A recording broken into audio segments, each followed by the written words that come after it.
Nuevamente reiteramos el saludo al magisterio y a todos los oyentes, cibernautas, a la junta directiva. Pues lamentablemente la parte técnica se juega una mala pasada y nos tocó el turno a nosotros. Pero bueno, vamos a tratar de hacer pedagogía, de ser muy específicos en la situación para que el magisterio tenga claro la situación que estamos viviendo. Muchos se preguntarán, hombre, ¿y cuál es la salida a la situación que hoy tiene el magisterio y la clase obrero trabajadora? En el entendido en que estamos desmovilizados, en el entendido de que estamos en un grado de indefección y en el entendido de que estamos en una crisis educativa en medio de la pandemia. La situación de la crisis educativa y de la clase obrero trabajadora no aparece con el COVID-19. Y en eso tenemos que ser totalmente claros, no hacia adentro, sino también de socialización hacia los padres de familia y hacia las comunidades educativas en general. La crisis educativa viene arrastrando nada más y nada menos que una desfinanciación de más de 100 billones de pesos antes de la pandemia, producto de dos actos legislativos que le recortaron recursos, que gira la nación a los entes territoriales, lo que llamamos nosotros Sistema General de Participación Territorial en cuanto a educación, agua potable, saneamiento básico y salud.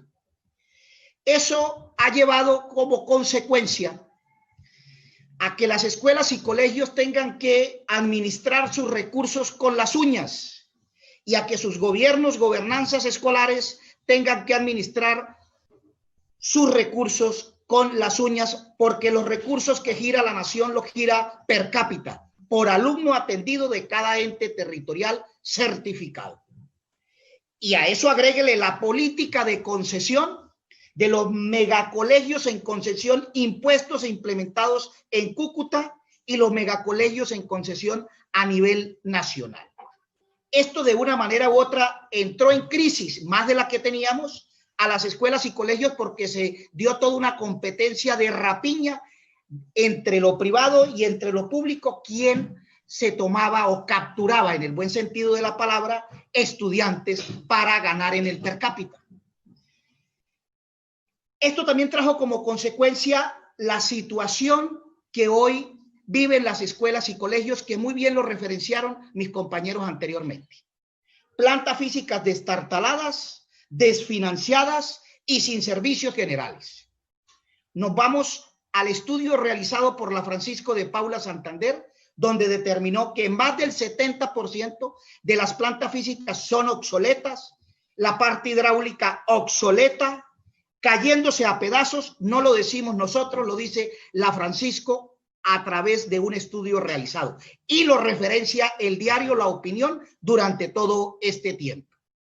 Y de servicios generales y administrativos, 100 administrativos en el departamento norte de Santander se necesitan para atender a estas escuelas y colegios, sobre todo en vigilantes y aseo general.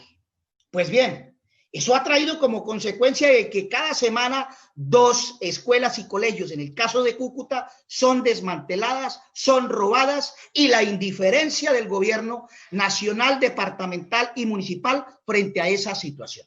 Yo creo que por nombramiento de planta como tal de administrativos, más de 5 años que no nombran docentes, siempre acudiendo a la concesión, tanto en la educación como en la parte administrativa. Hemos dicho, la política de concesión es sinónimo de privatización, camino a la corrupción, y ya lo vemos en el per cápita, lo vemos en la alimentación escolar y lo vemos igualmente en todos esos concesionarios que se utilizan para poder alimentar provisionalmente y por contrato los administrativos en las escuelas y colegios. Y eso agréguele los alumnos fantasmas de aquella discusión en antaño. A eso nosotros tenemos que agregarle que el Fondo Monetario Internacional en el gobierno de Pastrana dijo, hay que romperle el espinazo a FECODE. Por lo tanto, hay que profundizar la política de privatización y neoliberal a lo que se ha tenido que enfrentar FECODE para poder solventar la situación que hoy no tenemos, que hoy tenemos. Y hoy, pues vemos en las redes sociales cómo nos endilgan, señalan, macartizan el trabajo que viene haciendo la dirigencia sindical en cabeza del ejecutivo de FECODE. Y entonces surge la pregunta como el chapulín colorado, ¿quién podrá defendernos? La Ley General de Educación 115 de 1994, que fue ganado al calor de la lucha, democratizó las instituciones educativas y el devenir académico, pedagógico y administrativo de las instituciones educativas. Por lo tanto, decimos, los gobiernos escolares están vigentes, espacios para construir democracia y autonomía escolar y administrativa. Muchos se preguntan, allá los cibernautas se preguntarán y dirán, pero es que los gobiernos escolares no actúan, no están activos. Los que mandan y hacen y deshacen son los señores rectores. Pues nosotros tenemos que acudir a la ley. La Ley General de Educación está vigente y tenemos que exigir que se active esos gobiernos escolares como escenarios de deliberación, de discusión al interior de las comunidades educativas. En la Constitución del 91 y en su Ley 115 y Decreto 1860 aparece la comunidad educativa, después del proceso aquel del M19, aparece la comunidad educativa, una comunidad educativa que está representada en los gobiernos escolares. Y dice, en cuanto a la democracia como tal, Gabriel Restrepo, mal puede ponderarse la democracia política en el país si la vida en el colegio está regida por el autoritarismo. Y entonces aparece la autonomía escolar, la autonomía universitaria de la Ley 30, la autonomía administrativa, académica y curricular. Y entonces nos dice Abel Rodríguez, en una de sus propuestas, puede entenderse la autonomía escolar como la capacidad de elaborar y poner en práctica un proyecto educativo propio en beneficio de los alumnos y con la participación de todos los que están involucrados. Hagamos valer esa autonomía escolar. Tenemos 2 representantes al interior del Consejo Directivo, máxima instancia administrativa. Tenemos representantes en el Consejo Académico, máxima instancia en la parte curricular y en el plan de estudio. Y a eso tenemos que abordarlo. Ese es el mecanismo de defensa que hoy tenemos como comunidad educativa, como federación y como ASINOR. Activar los gobiernos escolares. El gobierno escolar es quien gobierna en proyectiva, propositiva y proactivamente. El gobierno escolar es el que tiene que, en este momento que estamos viviendo frente al tema de la alternancia, es el que tiene que decidir cuál es el horizonte educativo con base al proyecto educativo institucional pedagógico, que nos permita desempolvar esos proyectos educativos y poner en proyectiva, de acuerdo al nuevo contexto, la situación que estamos viviendo. Por eso el llamado de ASINOR y de FECODE a que los consejos académicos se reúnan, a que los consejos directivos se reúnan, a que el rector en un ambiente de flexibilidad y que él no asuma la responsabilidad como tal, democratice sus decisiones al interior de las instituciones educativas y de las comunidades educativas. El artículo 142 de la Ley General de Educación 1994, cada establecimiento educativo tendrá un gobierno escolar, el cual estará conformado por los siguientes órganos. Consejo directivo, administra. Consejo académico es la encargada como instancia para participar en la orientación, reorientación, rediseño, reinvención de la parte curricular y pedagógica. y lógicamente el rector como representante legal y el cual tiene que ejecutar la política académica y la política administrativa de esos dos entes del gobierno escolar, consejo académico y consejo directivo. Nosotros la batalla no la tenemos perdida. En la medida en que hay una democracia participativa, en la medida en que llevemos esta discusión al padre de familia, llevemos esta discusión al profesor, generemos opinión ante la opinión pública, valga la redundancia, nosotros vamos avanzando en ese aspecto. De lo contrario, seguimos jugando al orden del día y jugando a poder tapar situaciones y deliberaciones que FECODE y ASINOR le va a quedar difícil solos abordar ese tema. Lo invitamos a que en ese escenario del gobierno escolar, de la gobernanza escolar, podamos nosotros deliberar y unificarnos en torno a un plan de acción aprobado por la Asamblea General de Delegados y aprobado por el mismo plenario de FECODE. ¿Cuál es? Activar gobiernos escolares en todas las instituciones educativas. Activar consejos académicos en todas las instituciones educativas. Y generar al interior de él un plan de acción que nos permita instalar mesas de trabajo. Y esas mesas de trabajo debe revisar y debe contextualizar tres componentes de la vida académica, administrativa y de la política educativa en el contexto de cada institución educativa. La institución educativa del Bobalí del Carmen, comparada con Villa del Rosario, con Ocaña, con Cúcuta, son contextos totalmente diferentes y contextos que se tienen que abordar al interior del mismo. Cultura, arraigo totalmente diferente y bajo esa premisa se tiene que deliberar académica, administrativa y en el marco de la autonomía escolar. Pero también aparece algo interesante que también está en la Ley General de Educación 115, que es la Junta Municipal de Educación, que los gobiernos de turno han sido indiferentes y se han hecho no lo han tenido en cuenta, los de la oreja gocha, para poder instalar la Junta Municipal de Educación. En su artículo 162 establece claramente que la Junta Municipal de Educación se debe instalar y deliberar sobre la política educativa de cada ente territorial.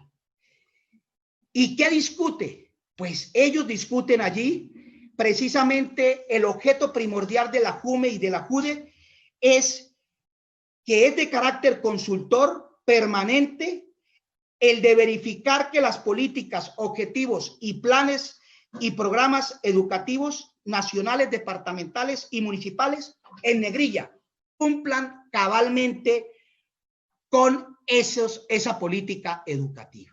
Le hemos dicho a los alcaldes, a los gobernadores, y los invitamos a que también hagan ese ejercicio en cada uno de los municipios, así el ente territorial no esté certificado, a que discutamos la política educativa en medio de esos organismos constitucionales, en esos organismos que nos da la Ley General de Educación 115 y poder encauzar, enderezar la política educativa en esos escenarios. Junta Municipal de Educación y Junta Departamental de Educación. Nosotros vamos a oficiarle a la Administración Municipal y Departamental, instale de manera inmediata la JUME y la JUDE. Igualmente al señor gobernador. Y hemos dicho, numeral, instale la JUME y la JUDE ya, para que en esos escenarios, tomando como base las mesas de trabajo, los gobiernos escolares de cada institución educativa, nosotros podamos tener herramientas de movilización, de acción en el tema virtual, porque nos tocó la movilización virtual. Ojo, señores alcaldes, no se equivoquen, no cometan alcaldadas y no cometan situaciones ajenas que no le corresponde en cuanto a la gobernanza escolar y administrativa, porque están sujetos a una responsabilidad civil, inclusive penal, que no le compete. Ojo, no se equivoquen, porque los gobiernos escolares están vigentes. Y ese es el llamado que le hacemos a todas las comunidades educativas, a nuestros profesores al interior de los consejos directivos. Démonos la oportunidad al interior de esos gobiernos escolares para que podamos deliberar, podamos proponer y podamos tener la iniciativa. Yo consideraría que la salida es esa, los gobiernos escolares y el ejercicio dentro del plan de acción que podamos abordar. Yo te quería comentar algo, compañeros, es que algunos decían a través del Facebook Live que para qué trabajamos la alternancia cuando el gobernador ya ha planteado el tema relacionado con la no alternancia. Pero les quiero decir algo. El decreto 1076 del 28 de julio del 2020, el gobierno le hace una modificación al numeral 34, artículo 3. Recordemos que en ese artículo le daba la posibilidad a la comunidad educativa, acuérdense lo de la alimentación escolar, empezando la cuarentena, para que pudiera asistir el docente, el rector, a mitigar la pandemia, situación que fue mal interpretada por algunas comunidades educativas. Pues ahora, con este decreto 1076, en su numeral 34, artículo 3, en cuanto a las excepcionalidades, pues ya lo plasma en la ley. Y por eso es la preocupación de nosotros de seguir insistiendo en la desobediencia frente a la alternancia. Y reza claramente: el desplazamiento del personal directivo, docente y administrativo y los estudiantes de las instituciones educativas oficiales y no oficiales de educación inicial, preescolar, básica, media y educación de adultos para continuar la prestación del servicio educativo con trabajo académico en casa y para el retorno gradual y progresivo a la presencialidad bajo el esquema de la alternancia. Ya lo manifiesta en ese decreto y claramente el gobierno va a seguir insistiéndole a los entes territoriales, por favor, plasme ese esquema de la alternancia. Y en eso tenemos que tenerla lo suficientemente clara en el entendido de que hoy la salud, como muy bien lo referenció el secretario de Salud y Asistencia Social, está en crisis, en que hoy requerimos de que la salud se nos atienda de manera digna, de que ya no más la situación mental que está viviendo el docente, de que el rector tiene que, junto con el docente, tiene que en la práctica acudir a la flexibilidad. Nada de autoritarismo, por el contrario, consensuar una política educativa y pedagógica inicialmente allí, en cohesión al interior de las comunidades educativas. Y cómo no manifestar que en el tema de la salud no nos queda otra que acudir a la denuncia penal en las instancias pertinentes e igualmente acudir a una audiencia por parte de la región 7 ante la FIDU previsora, ante el Ministerio de Educación Nacional, Supersalud, entre otras, y poder discutir la salud del magisterio en medio de esta pandemia. Les quiero recordar, más de 300,000 educadores hoy, incluidos nosotros, nos encontramos sin seguridad y salud en el trabajo, y los docentes y nuestras familias que hacen uso de estas entidades de seguridad y salud en el trabajo se nos están enfermando. Compañeras y compañeros, la unidad es la salida. Avancemos en la desobediencia civil, avancemos en la gobernanza escolar, en la gobernanza administrativa, y que podamos conjuntamente sacar adelante esta situación. Y seguimos enamorados de la vida, porque también nos están asesinando muchos compañeros maestros en medio de esta situación. Enamorados de la vida y resentidos con la muerte. A la vida daremos todo, a la muerte jamás daremos nada. Lucha y solidaridad son caminos de unidad, y los caminos de unidad son caminos de victoria. ¡Viva el Magisterio Norte Santandereano! ¡Viva Asinor, compañeras y compañeros!